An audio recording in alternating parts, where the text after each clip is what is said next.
YCP అధినేత జగన్ విశాఖకు చేరుకున్నారు. కాసేపట్లో బోటు ప్రమాదంలో గల్లంతైన బాధిత మత్స్యకార కుటుంబాల్ని పరామర్శించనున్నారు. బోటు యజమాని కారే చిన్న కుటుంబానికి భరోసా ఇవ్వనున్నారు జగన్.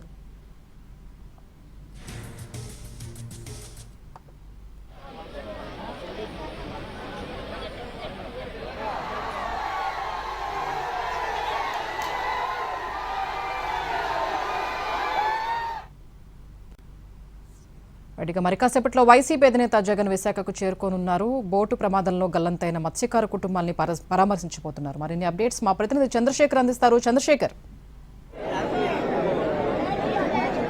రవిచంద్ర చెప్పండి. ఇప్పటికే జగన్మోహన్ రెడ్డి విశాఖ 1 టౌన్ ఏరియాకి చేరుకున్నారు. ఆయన మరికొద్దిసేపట్లో బోటు ప్రమాద బాధితుల కుటుంబాల దగ్గరకు వస్తున్నారు. ప్రస్తుతం కుటుంబాలన్నీ కూడా ఇక్కడ జగన్మోహన్ రెడ్డి రాక కోసం ఎదురుచూస్తున్న పరిస్థితి ఉంది. వి వాంట్ జస్టిస్ అంటూ ప్లకార్డులను ప్రదర్శిస్తున్నారు. ప్రధానంగా మా వాళ్ళు ఎక్కడ వాళ్ళకి న్యాయం చేయండి అంటూ కూడా ఆందోళన చేస్తున్న పరిస్థితి.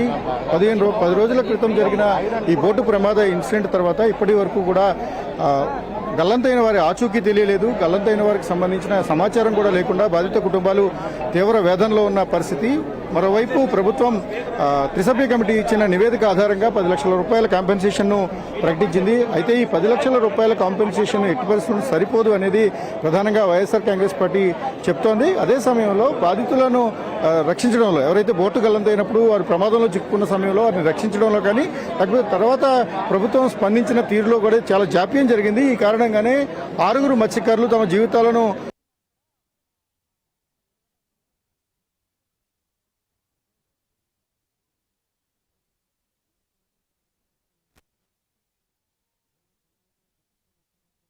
ఈ ప్రాంత ప్రజలను తొలగించుకుంటూ నేరుగా బాధితుల దగ్గరికి వస్తారు. బాధితులను పరామర్శించి అండగా ఉన్నామనే విషయాన్ని వైఎస్ఆర్ కాంగ్రెస్ పార్టీ తరఫున ఆ పార్టీ అధినేతగా చెప్పబోతున్నారు. ప్రభుత్వం తీసుకున్న చర్యలు కావచ్చు, అది ఇచ్చిన compensation YSR Congress party first నుంచి కూడా తమ బలమైన వాదన వినిపించాలి.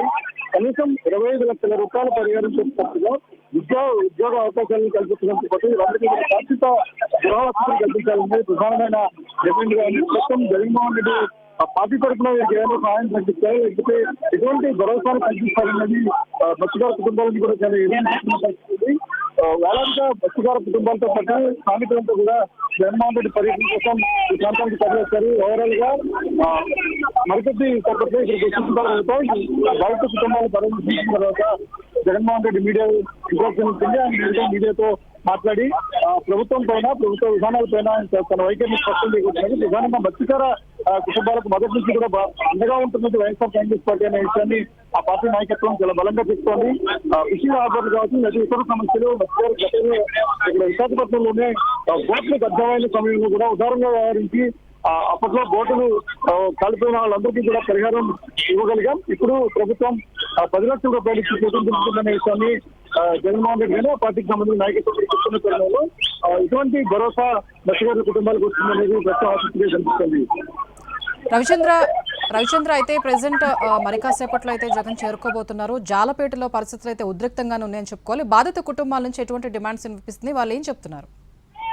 బాధిత కుటుంబాలు మొదటి నుంచి కూడా, అంటే బోటు ప్రమాదం జరిగిన తర్వాత 4వ తారీఖు మధ్యాహ్నం వారికి సమాచారం వచ్చింది. బోటు మరో 2 గంటల్లో మేము ఒడ్డుకు చేరుకుంటామని సమాచారం. అయితే ఆకాశం అలా ఎగిసిపడి బోటు గల్లంతైంది. విశాఖపట్నానికి దాదాపు 20 నాటికల దూరంలోనే ఈ ప్రమాదం జరిగినప్పటికీ ముఖ్యంగా ఏదైతే కీలకమైన సమయం, అంటే బోటు డ్రైవర్ కారే చిన్న చెప్పిన సమాచారం ప్రకారం రాత్రి 8 గంటల నుంచి బోటు మునిగిపోవడం ప్రారంభమైతే తెల్లవారి దాదాపు 8 గంటల వరకు, అంటే 12 గంటల పాటు 4 జిల్లా 5 ప్రాణాలను అరచేతిలో పెట్టుకుని సముద్రాన్ని ఈదుకునే ఉన్నాం. రెస్క్యూ ఆపరేషన్ వీలైనంత వేగంగా ప్రారంభమై ముందు ఉంటే అంటే జీవించి ఉండేవాళ్ళు అన్నది ఆ ప్రమాదానికి సంబంధించిన ఐ విట్నెస్ గా ఉన్న కార్య చిన్న చెప్పిన సమాచారం. దీన్ని బట్టి చూసినప్పుడు ప్రధానమైన అంశం రెస్క్యూ ఆపరేషన్ ఆలస్యమైంది, మిస్కమ్యూనికేషన్ జరిగిందనేది ప్రధానమైన అంశంగా కనిపిస్తోంది. ఇప్పుడు జగన్మోహన్ రెడ్డి కూడా అదే విషయాన్ని ప్రస్తావించే అవకాశం ఉంది. సాయంత్రం 8 గంటలకు అంతకన్నా ముందే అధికార యంత్రాంగానికి సమాచారం తెలిసినప్పటికీ కూడా రెస్క్యూ ఆపరేషన్ స్టార్ట్ చేయడానికి ఎందుకు జాప్యం జరిగింది, దానికి బాధ్యులు ఎవరైనా విషయాన్ని కూడా ఆయన ప్రశ్నించబోతున్నారు. ఓవరాల్ గా బాధితులకు న్యాయం చేయడంతో పాటు ప్రభుత్వ వైఫల్యం చెందిందనే విషయాన్ని ప్రస్తుతంగా బయట చెప్పడం వైఎస్ఆర్ కాంగ్రెస్ పార్టీ స్టాండ్గా కనిపిస్తోంది. మరికొద్ది సేపట్లోనే జగన్మోహన్ రెడ్డి బాధితులను పరామర్శించిన తర్వాత వారిచ్చిన ఫీడ్బ్యాక్ ఆధారంగా ప్రెస్ మీట్ ను అడ్రస్ చేసే అవకాశం అయితే స్పష్టంగా కనిపిస్తోంది. Right, thank you Ravichandra.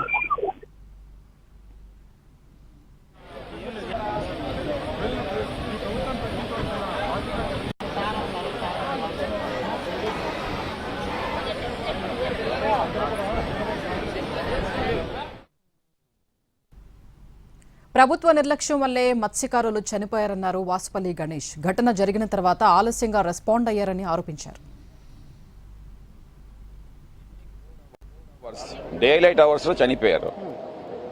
Evening night 9 o'clockకే మీకు మెసేజెస్ వచ్చాయని కూడా. They were there alive up to next day night morning 9 o'clock. అంటే ఆల్మోస్ట్ 12 hours స్విమ్మింగ్ చేశారు కూడా. Till such time at the 10 miles of distance only, అంటే 6 nautical miles షోర్కిని వాళ్ళకి distance. ఎంత rough see అయినా సరే ఫిషింగ్ బోట్స్ పంపించినా వచ్చేస్తారు. ఒక